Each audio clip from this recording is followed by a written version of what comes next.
அம்மா, ஆனந்த் ரியாவோட பிரச்சனையை நான் பாத்துக்கிறேம்மா. நீங்க அதை நினைச்சு கவலைப்படாதீங்க.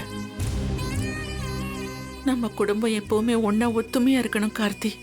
பாக பிரிவினை வந்துடக்கூடாதுன்னு நினைச்சிட்டு இருக்கேன். ஆனா ஆனந்த சொத்தை பிரிச்சு கொடுங்கன்னு கேக்குறான். அதை என்னால தாங்கிக்கவே முடியல கார்த்தி. ஏற்கனவே அருண் ஒரு வாட்டி சொத்தை பிரிங்கன்னு சொன்னான். அதுக்கப்புறம் ஐஸ்வர்யா சொத்தை பிரிச்சு கொடுங்கன்னு கேட்டா. இப்ப ஆனந்த் ஆரம்பிச்சிருக்கான். சொத்தை பிரிக்கிறதும் என் உயிரை பிரிக்கிறதும் ஒண்ணுதான் கார்த்தி. அதனாலதான் மனசு வெறுத்து போய் நிம்மதிக்காக எப்பவும் போற அம்மன் கோவில்ல போய் தங்கி இருந்தேன். ஆனா அந்த கோயில்ல இருந்து யாரோ என்ன கடத்திட்டு போய் என்னென்னமோ நடந்து போச்சுப்பா. அம்மா, நம்ம குடும்பம் ஒண்ணா இருக்கணும். இந்த சொத்து பிரியக்கூடாது, அவ்வளவுதானம்மா. அதை நான் பாத்துக்கிறேம்மா. என் மேல நம்பிக்கை இல்லாம இப்படி வீட்டை விட்டு போலாமா? மா, ஆனந்த நம்ம பழையபடி மாத்தி உங்ககிட்ட ஒப்படைக்க வேண்டியது என்னோட பொறுப்பு. என் மேல நம்பிக்கை வைங்க. இப்ப எனக்கு இருக்கிற ஒரே நம்பிக்கை நீதான் கார்த்தி. உன்னை நம்பாம நான் வேற யாரப்பா நம்ப போறேன்?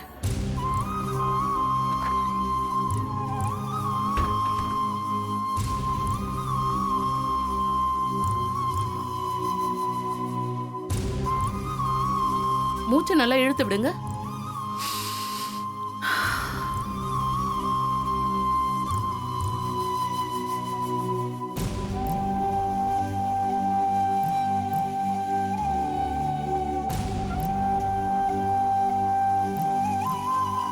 ஓகே, இப்ப நல்லா இருக்காங்க. அவங்களால இப்ப நல்லா பிரீத் பண்ண முடியுது. அட்மிட் பண்ணும்போது மண்ணுக்குள்ள இருந்ததுனால ஆக்சிஜன் இல்லாம மூச்சு விட ரொம்ப சிரமப்பட்டுட்டு இருந்தாங்க. இப்போ ஒன்றும் பிரச்சனை இல்லை. She is all right. எப்போ டிஸ்சார்ஜ் பண்ணிக்கலாம் டாக்டர்? நீங்க நாளைக்கே உங்களை டிஸ்சார்ஜ் பண்ணிக்கலாம். சரிங்க டாக்டர், தேங்க்யூ.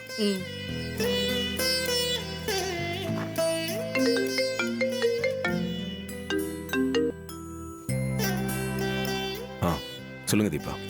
ஏங்க, அத்தை இப்ப எப்படி இருக்காங்க? அம்மா நல்லா இருக்காங்க. நாளைக்கே டிஸ்சார்ஜ் பண்ணிக்கலாம்னு டாக்டர் சொல்லியிருக்காங்க. சரிங்க. நான் திரும்ப கூப்பிடுறேன். சரி.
கோலம் நல்லா வந்திருக்குல்ல?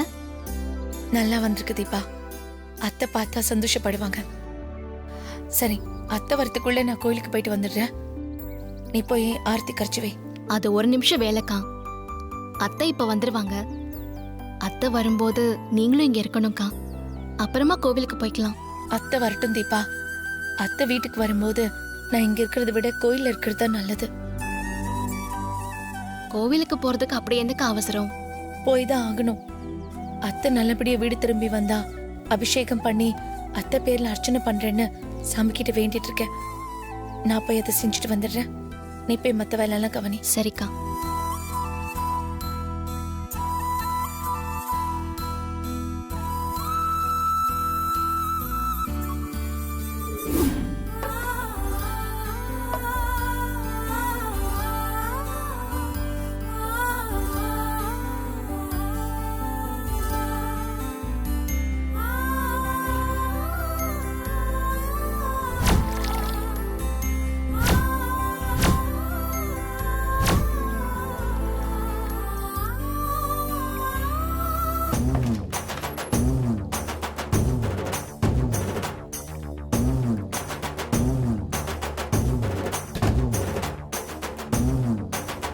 மகாராணிய வரவேற்கிறதுக்கு ஆர்த்திய கரைக்க ஆரம்பிச்சுட்டா இந்த இளவரசி.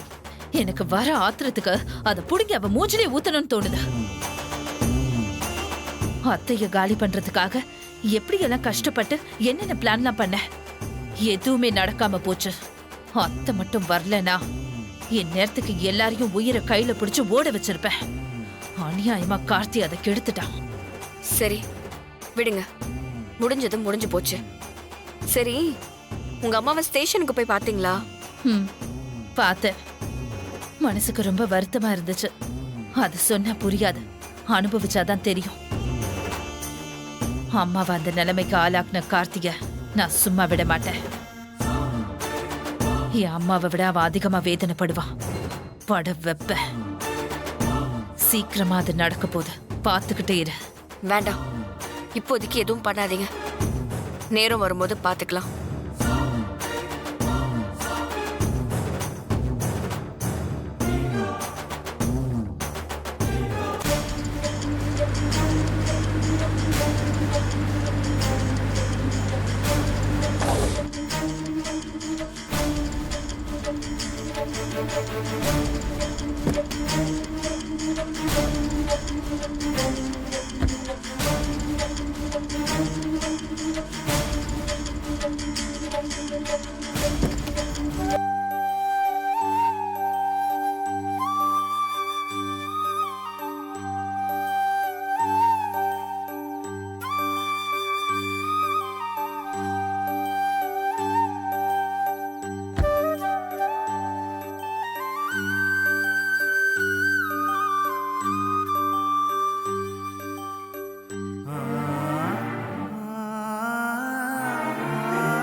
வாங்கம்மா.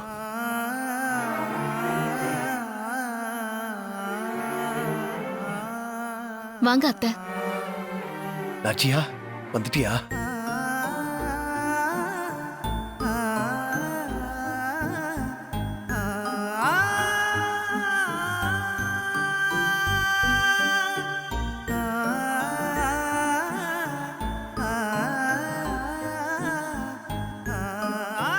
மாமா கற்பூரம் ஏத்துக்கணும். குடுமா.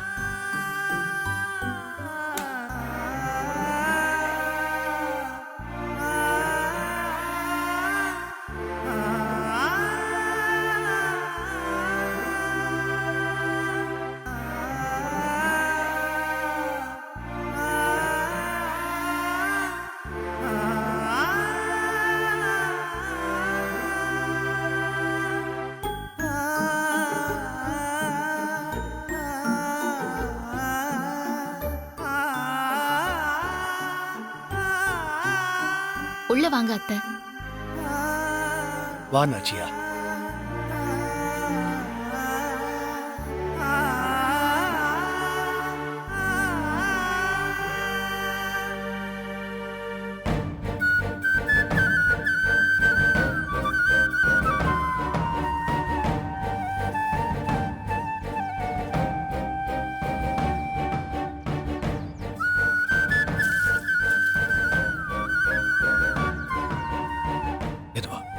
உட்காரு.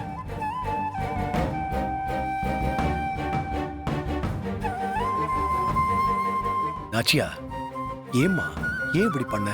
என்னதான் மன வருத்தம் இருந்தாலும் அதுக்காக இப்படியா பண்ணுவ? உனக்கு ஒண்ணு கிடக்க ஒண்ணு ஆயிருந்தா எங்க கதி என்ன ஆயிருக்கும்?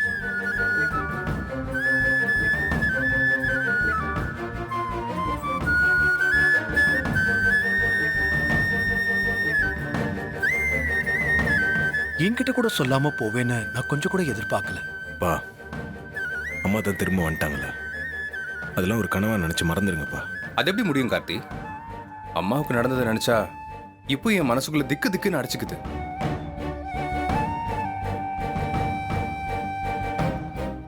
ஆமாம்மா, நீங்க இல்லாம இங்க எல்லாருக்குமே பாதி உசுறு இல்லம்மா.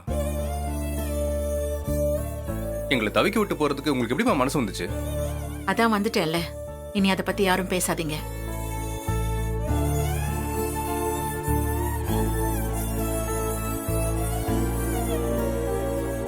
மா, நான் உங்ககிட்ட கொஞ்சம் தனியா பேசணும். அண்ணா, அம்மா தான் எதுவும் பேச வேண்டாம்னு சொல்றாங்கல்ல.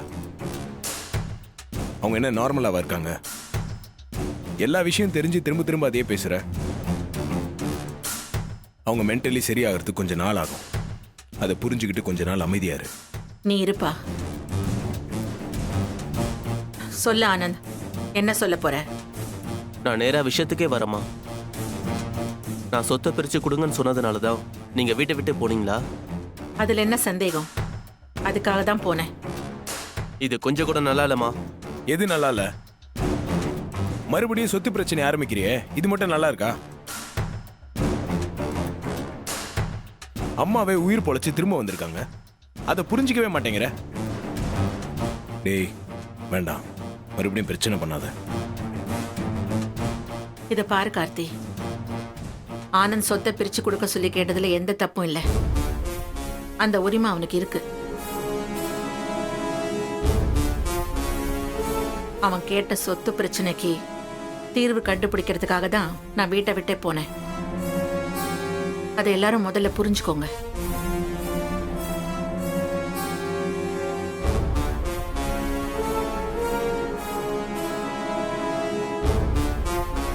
இப்ப நான் அந்த பிரச்சனைக்கு தீர்வு கண்டுபிடிச்சு ஒரு தெளிவான முடிவோட தான் வந்திருக்கேன்.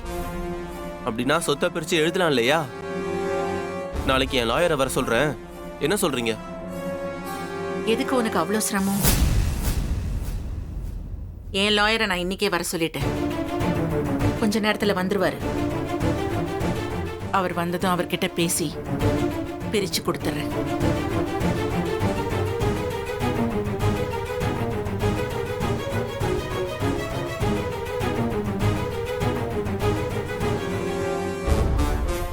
மா, அதுக்கெல்லாம் இப்ப எந்த அவசியமும் வரலமா. ஏன் அவசரப்படுறீங்க? இல்ல கார்த்தி, அதுக்கு உண்டான நேரம் வரும்போது அதை செஞ்சிடணும். பெத்தவங்க குழந்தைங்களுக்கு செய்ய வேண்டிய முக்கியமான கடமை அது.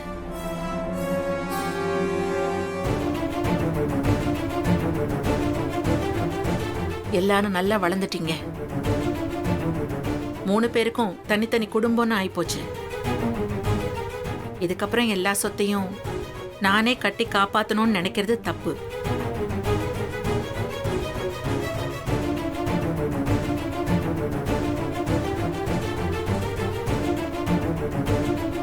அதை புரிஞ்சுக்கிட்டு தான்ப்பா நான் லாயரை வர சொன்னேன். இந்த முடிவை நான் மாத்த போறதில்லை.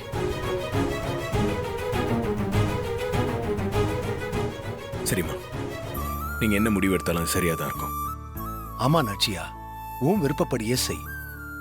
அதுக்கு முன்னாடி ரூம்ல போய் ரெஸ்ட் எடு. இல்லைங்க, நான் இப்ப கொஞ்சம் மீனாட்சி கிட்ட பேசணும். தீபா, மீனாட்சிங்கம்மா. உங்க பேருக்கு அர்ச்சனை பண்றதுக்காக அக்கா கோவிலுக்கு போயிருக்காங்க அத்தை. ஓ அப்படியா? சரி, இந்நேரம் கோவிலேருந்து வந்திருப்பாளே. வா, அவளை போய் பார்த்துட்டு வந்துடலாம்.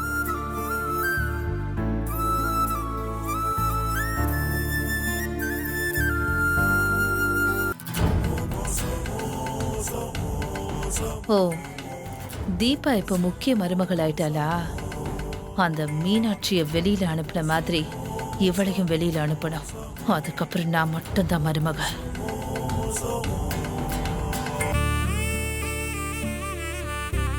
பார்த்து அத்தை.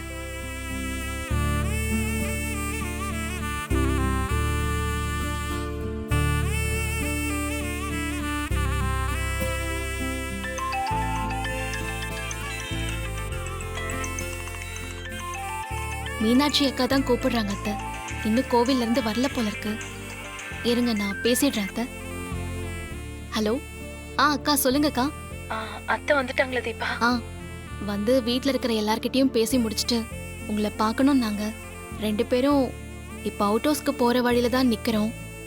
நீங்க கோவில்ல இருந்து கிளம்பிட்டீங்களா இல்லையாக்கா? கிளம்பிட்டேன் தீபா, ஒரு 5 நிமிஷத்துல வந்துருவேன். சரி வாங்கக்கா. அக்கா 5 நிமிஷத்துல வந்துருவேன்னு சொன்னாங்க அத்தை. வரட்டும்மா.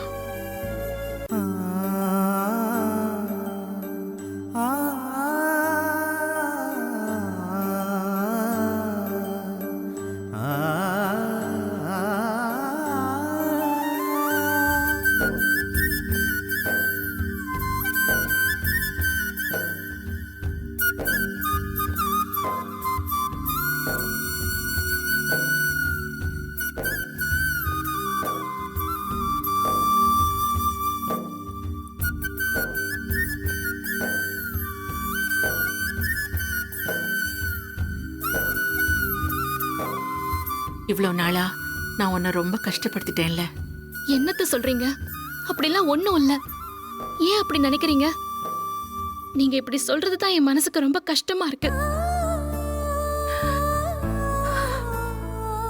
மீனாட்சி உன்னை பத்தி எல்லா உண்மையும் என்கிட்ட சொல்லிட்டா. அதை கேட்டதுல இருந்தே என் மனசுக்கு ரொம்ப கஷ்டமா போச்சுமா.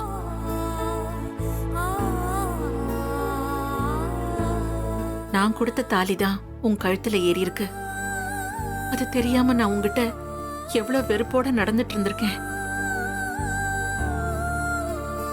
எனக்கு ஏத்த மருமகளை தான் கடவுள் என் வீட்டுக்கு அனுப்பி வச்சிருக்காரு.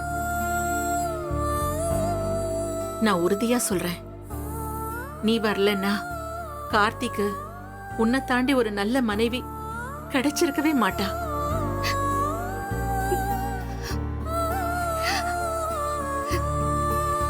உன்னை மனப்பூர்வமா என் மருமகளா ஏத்துக்கிட்டு அதை பத்தி உங்ககிட்ட நான் மனசு விட்டு பேசி உனக்கும் கார்த்திக்கும் எவ்வளவோ நல்லது பண்ணணும்னு நினைச்சிட்டு இருக்கும்போதுதான்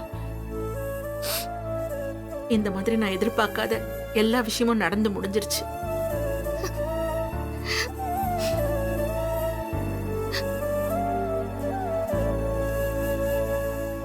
எனக்கு வேற எதுவுமே தேவையில்ல அத்தை. உங்க வாயால என்ன மருமகன்னு சொல்லி ஏத்துக்கிட்டீங்க பாருங்க. இது போதும், இது போதும் அத்தை. இந்த ஒரு வார்த்தைக்காக தான் நான் எத்தனை நாள் தவம் கடந்தேன்.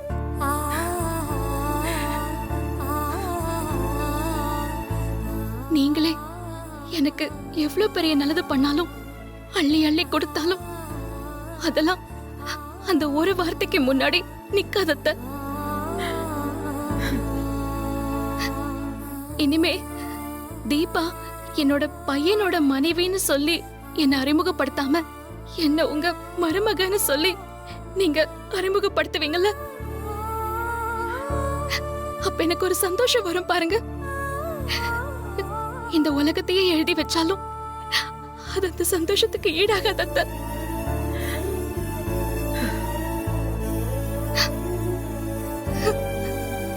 உன்னை என் மருமகன்னு சொல்றப்போ வர சந்தோஷத்தை தாண்டி வேற ஒரு பெரிய சந்தோஷம் இனிமே எனக்கு கிடைக்காதுமா. அத்தை